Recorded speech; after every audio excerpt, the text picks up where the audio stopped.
So this Neptune is beating the crap out of me. This front bearing won't come out. I've used a 4-pound slide hammer with this that I rented from O'Reilly's, and I banged on it from the back with a punch. And okay, so I'm ready to go. I got my hammer in there. Oh yeah, be careful when you're doing the slide hammer. Don't ever get your finger in between this and that, because a big chunk of meat will come off. Alright, here goes nothing.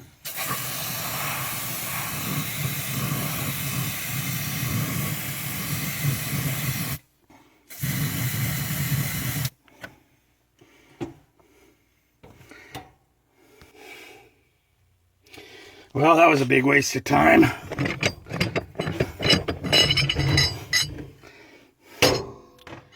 Something about a joke about men wearing Crocs with socks. Anyway, I'm going to try another method. Alright, so I'm going to try something else. I got some Dremel bulk pack of the reinforced wheels. And we're going to go ahead and try it. See if I can cut this bearing out. Okay, hopefully all my stuff here isn't flammable, because here goes.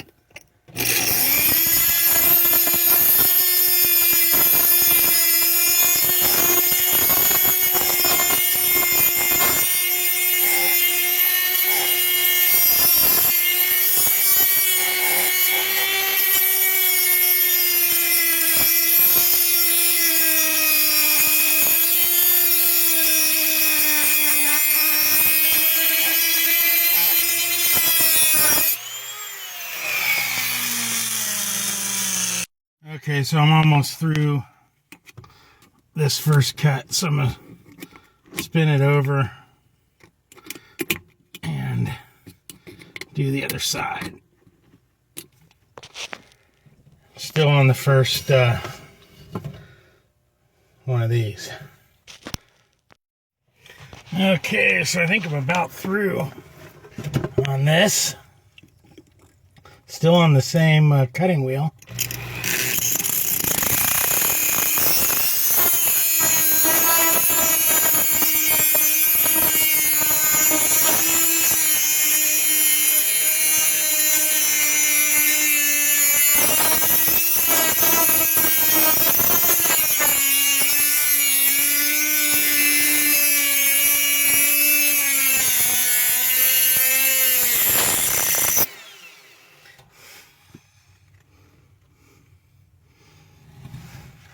I'm going to touch up the other side real quick, and then hoping that this will fall right out.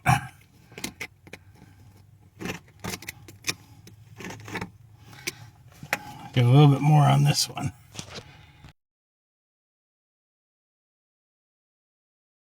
Okay, it's busted in half. I just got a screwdriver. I started prying on it a little bit. I think I can probably get this sucker out. There we go.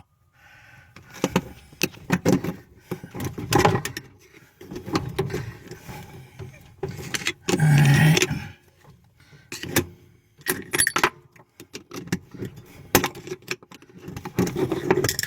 Alright, now I'm going to clean it up a bit, and we're going to cut out the race. Alright, so the easy part's done. Now I got to cut out the outer part of the bearing without ruining it. That's the fun part. So I've done a couple cuts on the bottom and one up top, and I'm going to try to chisel it from the back and see if I can get that bottom piece to come out. Trying not to mess up where the seal seats too much, and I think I'll be able to fill in with silicone or maybe some JB weld or something like that, where I've cut into the aluminum Okay, looking from the back side back in. I'm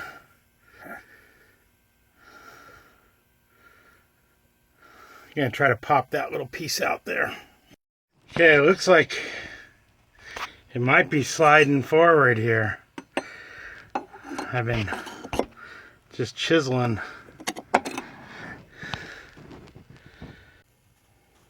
Starting to make a gap.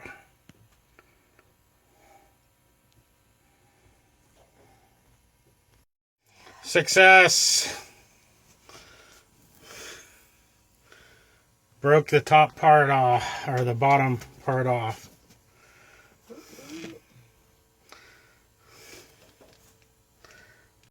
Okay, so I got the bearing to finally come out in two pieces. Where I cut it, I was able to shear it apart, and it looks like I didn't dig into the aluminum either. So I'll clean that up. One thing, beating it, you see these little stress fractures at every one of these splines. And I'm sure that I did that when I was beating on it from behind and pulling it with the 4-pound puller. So get the Tony tool. I smashed my finger, a big chunk of meat on the front of my finger. Got stuck between the 4-pound sledge when I was sliding it back. And God, I think about 6 hours beating on this thing. And there wasn't a Tony tool available for rent when I got the parts. So when that front bearing didn't come out, I was about ready to give up. Go down to the store and just get a new washing machine. This thing, I've had to have this thing about 13 years. I worked on it probably about 5-6 times. All the stuff that happens to them. So I'm gonna clean out the weep hole. Looks like I need to go a little bit. There we go, my special weep hole cleaning tool. And when I put this back together, I'm gonna make sure that the small amount of silicone that I'm gonna put on the outside, and make sure that it doesn't clog those weep holes.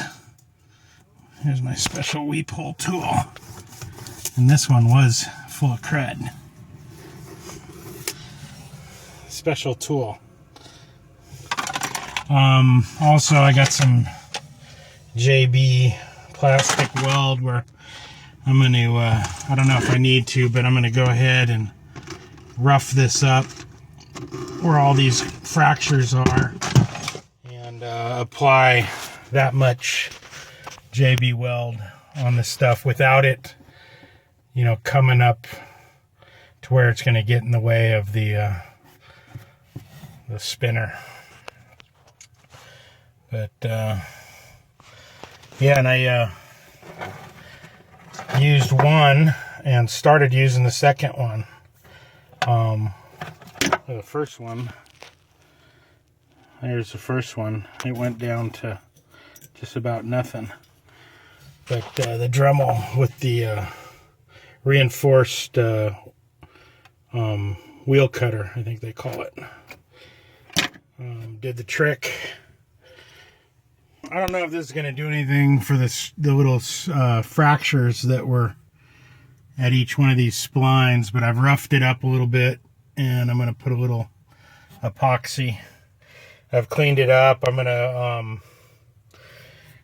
get that P-trap out underneath and clean that out from the bottom before I put the thing back together again. Put some that epoxy on all the little fractures. I don't know if that's gonna help or hurt, but